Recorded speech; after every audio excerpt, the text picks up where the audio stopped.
Red Velvet has made their comeback, but some fans have complaints about the teasers. The teasers for the album had a spooky, old-fashioned feel to them. This set up the anticipation for Red Velvet's return with a dark and unconventional concept mixed with some traditional touches. Surprisingly, the music video and the title track didn't match any of the expectations that SM set with the photo and video teasers, which has let a lot of fans down. There were even predictions that Chill Kill would be a Velvet track, but the reality turned out to be much different. A user on the KOO mentioned aespa's drama as well, saying that none of the futuristic or dramatic photo teasers aligned with the music video. They wrote, "Why are you always deceiving the fans with your teasers, SM? You build up so much anticipation. I'm so disappointed in both groups." The commenters on said post agreed with the sentiment, writing things like, "For real, what about the sun and the moon? I was expecting a gory fairy tale, and based on the teasers, I thought that it was gonna be a full-fledged Oriental MV, but how can they even give 1 ounce of that vibe?" It's one of the few times that we agree with netizens, but what did you think of the song? Did it meet your expectations? One of the most beloved couples in the Korean entertainment industry has sadly broken up. On November 13th, it was reported by News One that Girls' Day's Hyeri and actor Ryu Jun-yeol have put an end to their nearly 7-year relationship. The two grew closer while working on the drama Reply 1988 and went public with their relationship in 2017, which made a lot of fans happy. The chemistry was just too good to not suspect that there was something going on. However, now years later,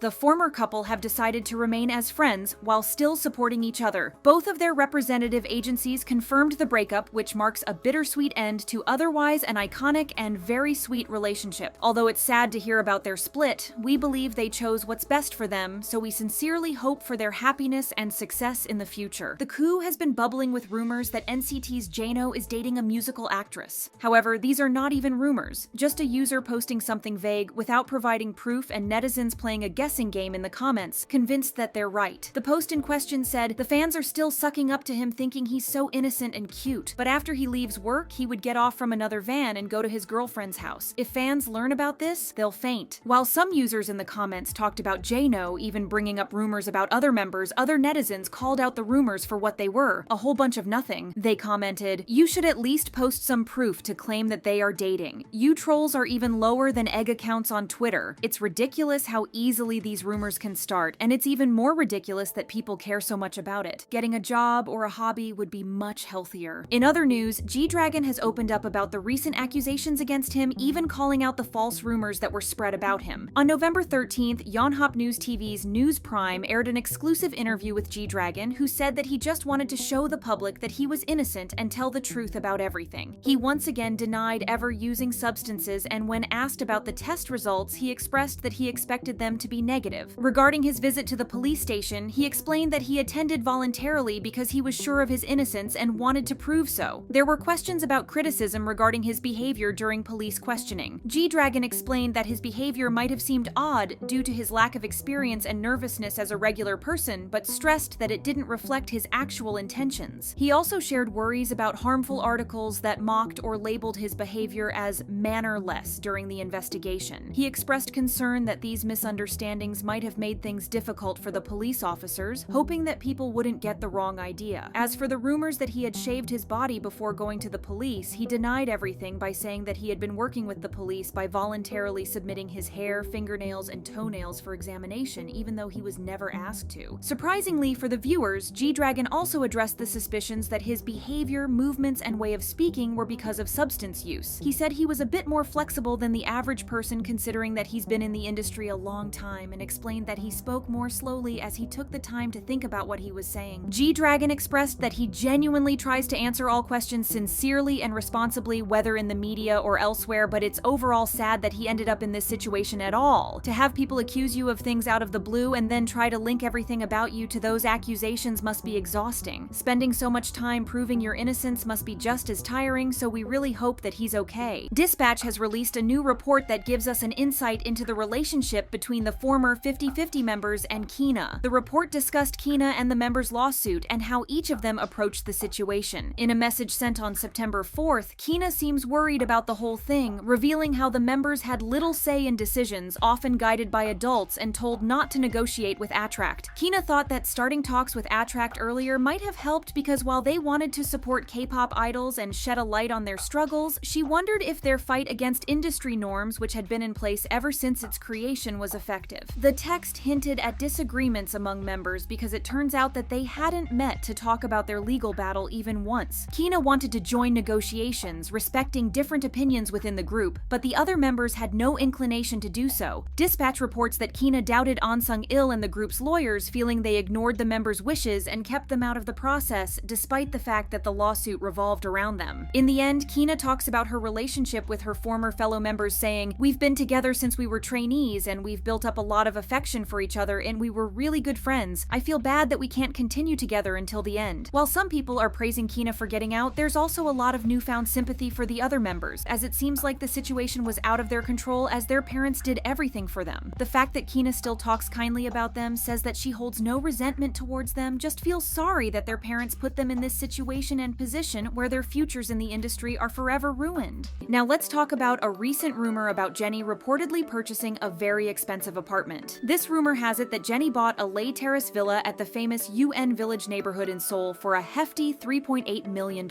The apartment supposedly has 5 bedrooms and 3 bathrooms, which is pretty much the height of luxury. It's unsure whether the rumor is true, but it's not like Jennie can't afford it, so good for her. Since we're talking about Blackpink, you might be wondering what's happening to their contracts. YG Entertainment seems to be in the same position. It seems like discussions are still taking place, as the company's latest quarterly report, released on November 14th, mentioned that negotiations for new contracts with the artists are ongoing. The final verdict will be revealed in future reports concerning important management decisions, though an exact date wasn't given. Despite YG's statements, it seems like Lisa and her team have already bid their goodbyes to the company. Fans noticed on November 13th that Alice Kang, Lisa's manager, updated her LinkedIn profile to show that she left YG Entertainment after working there for 5 years and 1 month. While this doesn't necessarily mean that Lisa left, it could also be related to what her status is as a member of Blackpink. This change has also made fans demand an official statement from YG Entertainment more than ever, since it's been nearly 4 months since they ended, though based on their statement, the announcement may come sooner than we think, so stay tuned for updates. In general, it doesn't seem like YG Entertainment is having a whole lot of good luck lately. After rumors emerged a few months ago that Ahyeon wasn't debuting with Babymonster, the company released a statement on November 15th informing fans that Ahyeon had left the group ahead of debut. YG cited health problems as the reason why she couldn't debut, but fans seem to think that something sketchier is going on. Based on another translation, there's also a possibility that Ahyeon won't be debuting with the rest of the members, but will probably join them in the next comeback, or at least until she feels better. It would make sense since this announcement comes only 2 weeks before the group's debut, not to mention that the company has already started rolling out the teasers. Based on this, it really seems like the fact that she can't debut is something out of YG's control. Or maybe they're just being vague on purpose, so the company's stocks won't drop ahead of Blackpink contract renewal updates. While we wait for confirmation whether she'll debut at all, we wish Ahyeon a speedy recovery and hopefully we'll see her debut one day. Thank you for watching, and make sure to share your thoughts in the comments.